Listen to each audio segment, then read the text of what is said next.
तो आप औरंगजेब को क्रूर शासक नहीं मानते हैं? नहीं, मैं नहीं मानता। औरंगजेब क्रूर शासक नहीं है? बिल्कुल नहीं, मैं बिल्कुल क्रूर शासन नहीं मानता। उस कमबख्त को निकालो पार्टी से, उसको एक बार यूपी भेज दीजिए, बाकी उपचार हम अपने आप करवा लेंगे। मुर्दाबाद मुर्दाबाद मुर्दाबाद मुर्दाबाद। औरंगजेब की तारीफ में कसीदे पढ़कर समाजवादी पार्टी के विधायक अबू आजमी ने नए सियासी हंगामे को खड़ा कर दिया है। उनके इस बयान के बाद महाराष्ट्र से लेकर यूपी तक बवाल मचा हुआ है। महाराष्ट्र विधानसभा के बाहर उनके पोस्टरों पर चप्पल और जूते मारे जा रहे हैं। कहीं अबू आसिम आजमी मुर्दाबाद के नारे लग रहे हैं। अबू आसिम मुर्दाबाद मुर्दाबाद। सबसे पहले आप अबू आजमी का वो बयान सुनिए जिसमें वो औरंगजेब की तारीफ करते हुए दिख रहे हैं और अपने बयान का बचाव कर रहे हैं। नहीं, सब गलत हिस्ट्री दिखाई जा रही है।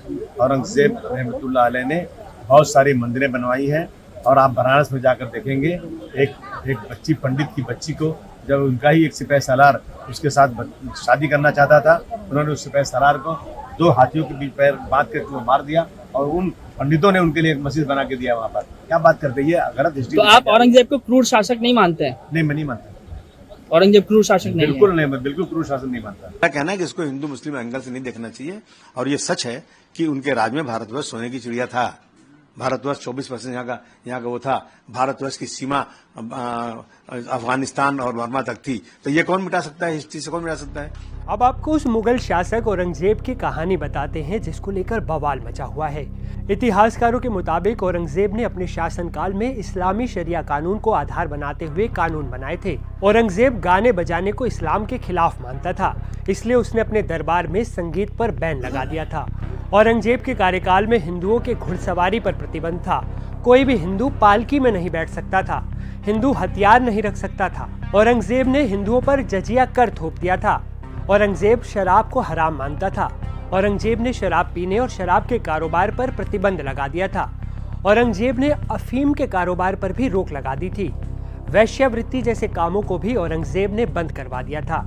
नियम तोड़ने वालों को मौत की सजा देता था औरंगजेब। समाजवादी पार्टी के विधायक अबू आजमी ने औरंगजेब का पक्ष लिया तो महाराष्ट्र से यूपी तक सियासत गर्मा गई।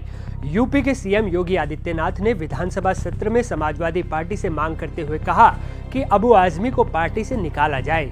साथ ही साथ सीएम योगी ने अपने स्टाइल में कहा कि अबू आजमी को उत्तर प्रदेश भेज दो, उपचार हम कर देंगे। औरंगजेब को अब ये लोग अपना आदर्श मान रहे हैं। हाँ, जिनका आचरण औरंगजेब जैसा है वे लोग औरंगजेब पर गौरव की अनुभूति करें। भारत की आस्था पर प्रहार करने वाला दुर्दांत, धर्मांत, क्रूर शासक, उसको समाजवादी पार्टी आदर्श मानती है। ये समाजवादी पार्टी का नेता, आपका विधायक घोषणा करो ना, उस कमबख्त को निकालो पार्टी से, उसको एक बार यूपी भेज दीजिए, बाकी उपचार हम अपने आप करवा लेंगे। औरंगजेब की साइड लेने वाले अबू आजमी के खिलाफ एफआईआर दर्ज हो गई हैं। साथ ही साथ उन्हें महाराष्ट्र विधानसभा के मौजूदा बजट सत्र से निलंबित कर दिया गया है। ये बजट सत्र 26 मार्च तक चलेगा, लेकिन अबू आजमी इसमें शामिल नहीं हो पाएंगे। यहाँ तक कि विधानसभा परिसर में भी उनकी एंट्री बैन कर दी गई है। हालांकि अबू आजमी ने अपने खिलाफ हुई इस कार्रवाई को नाइंसाफी बताया। मैं कभी जिंदगी में महापुरुषों का अपमान कर ही नहीं सकता हूँ। मैं खुद ही हूँ, असेंबली में कई बार मैंने खड़े होकर बोला है कि साहब जो लोग भी किसी महापुरुष का अपमान करते हैं उनको छोटा मोटा नहीं 10 साल की सजा होना चाहिए, क्योंकि फैशन बन चुका है ये अपमान करने का।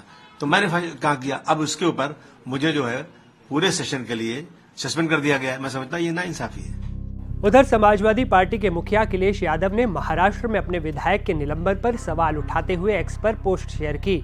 उन्होंने लिखा, निलंबन का आधार यदि विचारधारा से प्रभावित होने लगेगा तो अभिव्यक्ति की स्वतंत्रता और परतंत्रता में क्या अंतर रह जाएगा।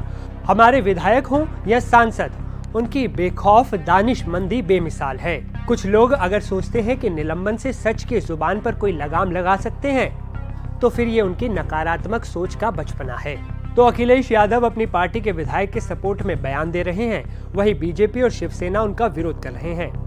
आपकी औरंगजेब पर क्या राय है और आप अबू आजमी के बयान को किस नजरिए से देखते हैं, कमेंट कर जरूर बताइए। और इस खबर पर लेटेस्ट अपडेट के लिए बने रहें एनडीटीवी इंडिया के साथ।